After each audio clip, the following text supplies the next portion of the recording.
Artemis. By Madison Julius Cawein. Oft of the hiding Oread wast thou seen at earliest morn, a tall imperial shape, high-buskined, dew-dripped, and on close, chaste curls, long blackness of thick hair, the tipsy drops caught from the dipping sprays of under bosks, kissed of thy cheek and of thy shoulder brushed, thy rosy cheek is haughty Hera's fair, thy snow-soft shoulder luminous as light. Oft did the shaggy hills and solitudes of Arethusa shout and ring and reel, reverberate and echo merrily with the mad chiding of thy merry hounds, big-mouthed and musical, that on the stag, or bristling wild-boar furious grew in quest, and thou, as keen, fleet-footed and clean-limbed, thou, O goddess,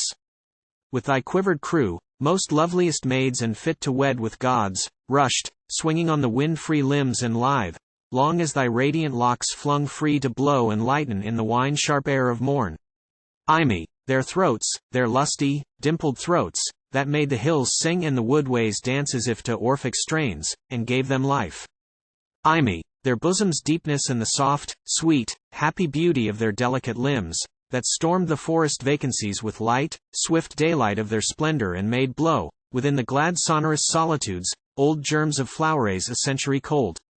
The woodland naiad whispered by her rock, the hamadryad, limpid-eyed and wild, expectant,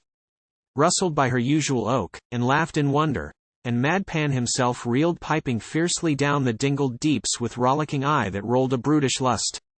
And did the unwed maiden, musing where her father's well, beyond the god-graced hills bubbled and babbled, hear the full, high cry of the chaste huntress, while her dripping jar unheeded brimmed, vowed with her chastity, and shorn gold hair to veil her virgin feet. But, not when the saucy daylight swims, filling the forests with a glamorous green, let me behold thee, goddess. But, when dim the slow night settles on the haunted wild, and walks in sober sark, and heatful stars shine out intensely and the Ichoi waste far off,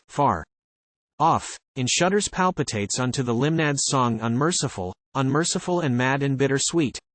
Then come in all thy godhead, beautiful, thou beautiful and gentle, as thou cast to lorn Endymion, who, in Lemnos once, lone in the wizard magic of the wild, wandered a gentle boy, unfriended, sad.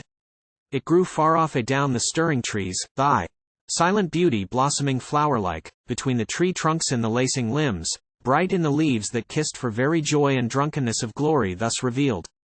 He saw it all, the naked brow and limbs, the polished silver of thy glossy breast, alone, unaccompanied of handmaidens, like some full, splendid fruit Hesperian not e'en for deities.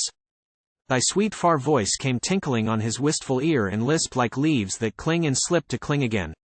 And on such perilous beauty that must kill, the poisonous favor of thy godliness, feasting his every sense through eyes and ears, his soul exalted waxed and amorous, like the high gods who quaff deep golden bowls of rosy nectar, with immortal love, and what remained but death?